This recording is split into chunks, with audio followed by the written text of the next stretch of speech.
রোববার দুপুরে ঠাকুরগাঁও জেলা আইনজীবী সমিতির সংবর্ধনা অনুষ্ঠানে যোগ দেন স্থানীয় সরকার, পল্লী উন্নয়ন ও সমবায় মন্ত্রী মির্জা ফখরুল ইসলাম আলমগীর। এ সময় তিনি বলেন, সরকার ন্যায় বিচার, আইনের শাসন ও সামাজিক ইনসাফ প্রতিষ্ঠা করতে চায়। বলে, দক্ষ প্রশাসন গড়ে তোলা হবে। আগামী দিনগুলোতে আমরা যেটাতে আমরা প্রতিশ্রুতিবদ্ধ যে আমরা ন্যায় বিচার প্রতিষ্ঠিত করতে চাই, আমরা আইনের শাসন প্রতিষ্ঠা করতে চাই এবং সমাজে ইনসাফ প্রতিষ্ঠা করতে চাই।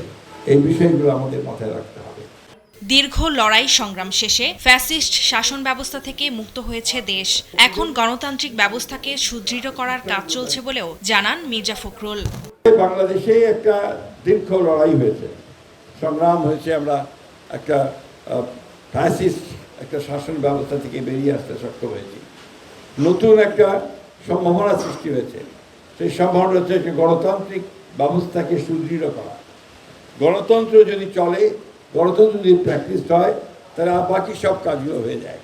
এর আগে ঠাকুরগাঁওয়ে ডায়াবেটিক ও স্বাস্থ্যসেবা হাসপাতালে নেপালের সহযোগিতায় 5 দিনব্যাপী বিনামূল্যে চক্ষু সেবা কার্যক্রমের উদ্বোধন করেন মির্জা ফখরুল ইসলাম আলমগীর। অনুষ্ঠানে তিনি বলেন, স্বাস্থ্যসেবার উন্নয়নে সরকার কাজ করছে। এরই মধ্যে হাসপাতালগুলোতে শয্যা সংখ্যা বাড়ানো হয়েছে।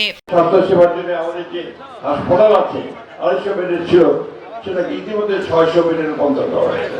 এটা আপনার কাজ শুরু করে আমরা একটা মেডিকেল কলেজ এখানে স্থাপন করতে যাচ্ছি। ইনশাআল্লাহ আগামী বছর থেকে এখানে ছাত্র ভর্তি শুরু হবে এবং কয়েক বছরের মধ্যেই আপনার মেডিকেল কলেজটি পাকা হয়ে যাবে। ছেলেমেয়েরা সবাই সেই মেডিকেল কলেজ হসপিটালে তারা পড়াশোনা করতে পারবে।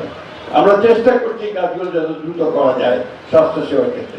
ফারজানা আফরোজ টুম্পা, নিউজ ডেস্ক, দেশ টিভি।